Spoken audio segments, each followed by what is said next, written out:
ہمارے اندر روح پھونکی ہے اس کا مسکن ہے. نفس پورا انسان ہے، جسم، جان، عقل، روح، دل، سب کچھ ملا کے یہ ہے جسم. اور نفس کے بارے میں نے ساری آیات آپ کو 4 پیجز پہ ابھی بھیجی ہیں. مل گئی ہیں سب کو؟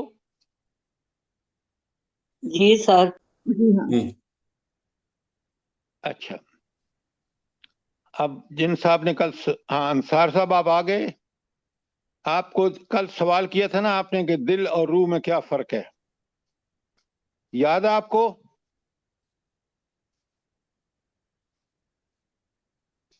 اچھا، اب آپ دیکھیں کہ یہ موصوف خود غائب ہو گئے ہیں، مائک ان کا وہ جوائن کر لیا ہے.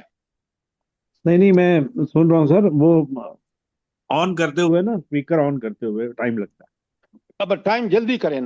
یہ 4 پیجز کا میں نے آپ کو پورا نفس قرآن میں کہاں کہاں آیا ہے، نفس کا پورا نفس کا جو ہے خلاصہ یہ ہے کہ نفس پورا انسان ہے، جس کے اندر اس کا جسم، جان، روح، دل، دماغ، سوچ، فکر، غور، فکر، شعور، سب کچھ ہے.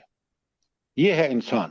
اور یہ آیتیں ساری آپ پڑھیں گے، سمجھیں گے، ورنہ آپ مجھ سے سوال کریں گے جو چیز آپ کو سمجھ میں نہیں آئے گی. ٹھیک، بات ٹھیک ہو گئی؟ جی جی جی سر. اچھا، یہ تو روح نفس ہو گیا. روح کے بارے میں نے آپ کو بتا دیا ہے. اب مجھے یہ بتائیں، انسان کے جسم اور روح میں دونوں میں سب سے اہم چیز کیا ہے؟ دونوں میں سے اہم کون سی روح ہے ہے؟ سر. روح، دل. ایک منٹ ڈاکٹر صاحبہ، روح کیوں ہے؟ اس لیے سر کہ جب روح نہیں ہوتی تو پھر جسم بیکار ہو جاتا ہے. اتنی روح کے بات ساتھ نہیں ہے. زندگی ہے. ایک منٹ. یہی روح ہے جو اس کو اگر میں اس کو روح آپ قلب سلیم رکھیں، اس کو قلب منیب رکھیں، یہ اللہ سے تعلق میں ہوتا ہے. اہم روح اس لیے ہے کہ اس کی زندگی، اس کی کو پوری طرح اگر میں نے تربیت کر لی ہے قرآن و سنت سے، تو میری زندگی کی اساس روح ہے، جسم نہیں ہے. جسم میں کمال اس وقت جسم کمال کرتا ہے جب روح پوری صحیح سلامت ہوتی ہے. اگر روح مردہ ہو گئی، میں نے اللہ سے تعلق توڑ لیا، قرآن و سنت سے تعلق توڑ لیا، حضور نبی کریم صلی اللہ علیہ وآلہ وسلم سے تعلق توڑ لیا، میری روح مردہ ہو گئی، میرا جسم ہر ناکارہ کام کرے گا. بات کو سمجھیں. بات سمجھ آ گئی کہ نہیں آئی؟ سوال کریں. جی سر، الحمدللہ. جی سر. تو ہمیں کس کے بارے میں فکر کرنی چاہیے؟ روح، دل کے بارے میں تو ساری جسم کے بارے میں تو ہم اتنی فکر کرتے ہیں کہ مکان ہو، رہائش ہو، ساری فیسلٹیز ہوں، لکشریز ہوں، فلانا ہو. لیکن اصل چیز اگر یہ ساری چیزیں انسان بھول جاتا ہے اور زندگی کو نارمل طریقے سے صرف ضروریات کی طرف توجہ دیتا ہے، تعیشات کو چھوڑ دیتا ہے، جب اس کا دل جو ہے وہ پوری طرح اللہ کی طرف متوجہ ہو. سمجھیں بات کو، بڑی اہم بات ہے. تو آج سر کا اگر ہم یہ کہیں کہ یہ روح کی غذا جو ہے یہ دین ہے، یعنی قرآن و سنت پہ چلنا ہے، تو یہ ٹھیک ہوگا؟ بالکل صحیح ہے کہ روح زندہ جب ہے جب تک ہم اللہ کی پوری طرح عبادت کریں، دین پر پوری طرح عمل کریں. بالکل ٹھیک کہا آپ نے. جزاک اللہ. دیکھیں، جس قرآن پڑھنے والے کو نہ روح کا پتہ ہے نہ جسم کا پتہ ہے، وہ خاک سمجھے گا. مجھے بتائیں نا. تغفر اللہ. اچھا، اگر آپ کلیئر ہیں تو اب آپ کو ساری حدیث سمجھ آئیں گی. میں مثلا اللہ تعالیٰ کہتے ہیں، میں نے حدیث بھیج دی آپ کو 7 پیجز پہ، ان اللہ تعالی لا ينظر الى صورکم واموالکم ولكن ينظر الى قلوبکم واعمالکم. اللہ، کل میری بہن نے بڑا اچھا بتایا کہ اللہ آپ کے دلوں اور اللہ آپ کے مال اور آپ کی شکل کو کیوں نہیں دیکھتا؟ اس لیے کہ اس نے خود بنائی ہے، تو دیکھنے کی ضرورت کیا ہے؟ لیکن کس کی طرف دیکھتا ہے؟ جو آزادی دی ہے نا مجھے زندگی دے کر کہ میں عمل ٹھیک کرتا ہوں، تو اس کے لیے عمل ٹھیک کرنے کے لیے میرے دل زندہ ہے کہ نہیں، اس کو دیکھتا ہے، اور دوسری چیز دیکھتا ہے اعمال کو، کہ اعمال میں اللہ کے حکم کے مطابق عبادت کرتا ہوں یا نہیں کرتا ہوں۔ کتنی زبردست بات ہے۔ اور اب کیوں سمجھ آ رہی ہے مجھے؟ کہ اس لیے کہ معاملہ روح کا ہے یہاں، اور روح دل کے اندر ہے، تو دل کو اللہ اس لیے دیکھتا ہے کہ میرا روح زندہ ہے یا مردہ ہے۔ شاباش، کوئی سوال؟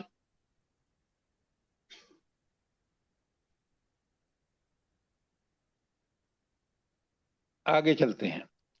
انسانوں کے درجات میں فرق قلوب ہی کے مختلف حالتوں پر منحصر ہے۔ بڑی اہم بات ہے۔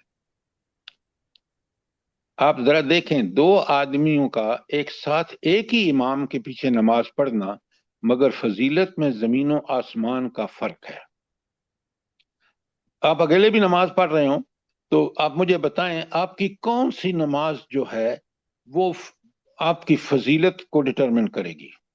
کون سی حالت نماز میں؟ خوشبو خضوع ہے ظاہری اور باطنی طور پر جب اللہ تعالیٰ سے صحیح آتا ہوگا تو یہ پھر جواب ٹھیک ہے، یہ جواب ٹھیک ہے ڈاکٹر صاحبہ۔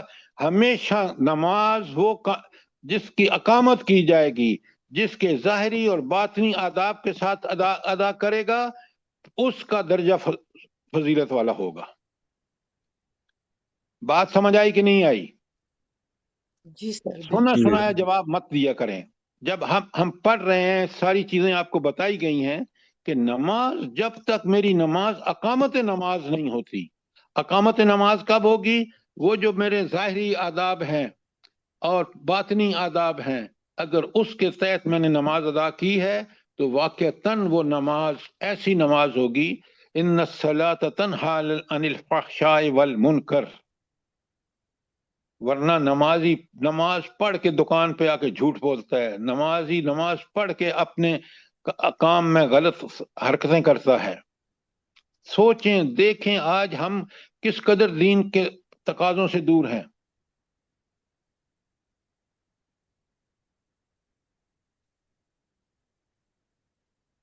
بات کلیئر ہو گئی؟ الحمدللہ۔ الحمدللہ۔ اچھا اب سنیں، اسی پیج 1 پر جام دل کے بارے میں حدیث ہے، بڑی پیاری آیت حدیث ہے۔ اللہ کے رسول صلی اللہ علیہ وسلم فرماتے ہیں فَإِنَّهُ قَامَ فَصَلَّى، جو شخص کھڑا ہوتا ہے تاکہ وہ نماز قائم کرے، فَحَمِدَ اللَّهُ، وہ اللہ کی تعریف کرتا ہے، وَأَثْنَى عَلَيْهِ، اس کی پہ ثنا بھیجتا ہے، وَمَجَّدَهُ، اور اس کی شان کو بیان کرتا ہے۔ وہی جو ہم کہتے ہیں نا، بسم اللہ الرحمن الرحیم، سبحانک اللہم وبحمدک وتبارک اسمک وتعالی جدک بالذی هو له احل وفرغ قلبہ، اور وہ کیا کرتا ہے؟ اپنے گھر والوں سے اور اپنے دل کو الگ کر دیتا ہے۔ کس کی طرف متوجہ ہو جاتا ہے؟ اس کی نفس بھی اور اس کی دل بھی اللہ کی طرف۔ قلبہ للہ الا انصرف من خطیاتہ یوم ولدتہ امہ، تو وہ شخص کیسا ہو جاتا ہے نماز پڑھنے کے بعد؟ جیسے وہ ماں کے پیٹ سے پیدا ہوا تھا اور بغیر کسی خطاؤں کے، پاک صاف۔ اب ذرا دیکھیں کہ نماز کا وضو، کپڑے پاک، جگہ پاک، سارے ظاہری اور باطنی آداب کے ساتھ نماز پڑھنے کے بعد انسان کیسا ہوتا ہے؟ اللہ اس کے گناہوں کو مٹا دیتا ہے۔ شرط کیا ہے؟ کہ 5 نمازیں اسی طرح پڑھیں۔ سبحان اب اللہ آپ مجھے، سردی، یہ کتنا پیارا نقشہ ہے۔ اللہ تعالیٰ ہمیں ایسی ہی نمازیں پڑھنے کی توفیق عطا فرمائے۔ آمین آمین ثم آمین، بہت عمدہ بات آپ نے فرمائی، اللہم آمین۔ کاش ہم ان حدیثوں کو، اس قرآن کی آیات کو کما حقہ سمجھیں۔ آپ سوچیں، میری اور آپ کی تمنا ہے کہ ہم خطاؤں سے پاک ہو جائیں، اور یہ نماز وہ کام ہے، اتنے فائدے۔ آپ دیکھیں نا، آپ ادھر کلمہ پڑھتے ہیں شہادت تاکہ مسلمان ہو جائیں،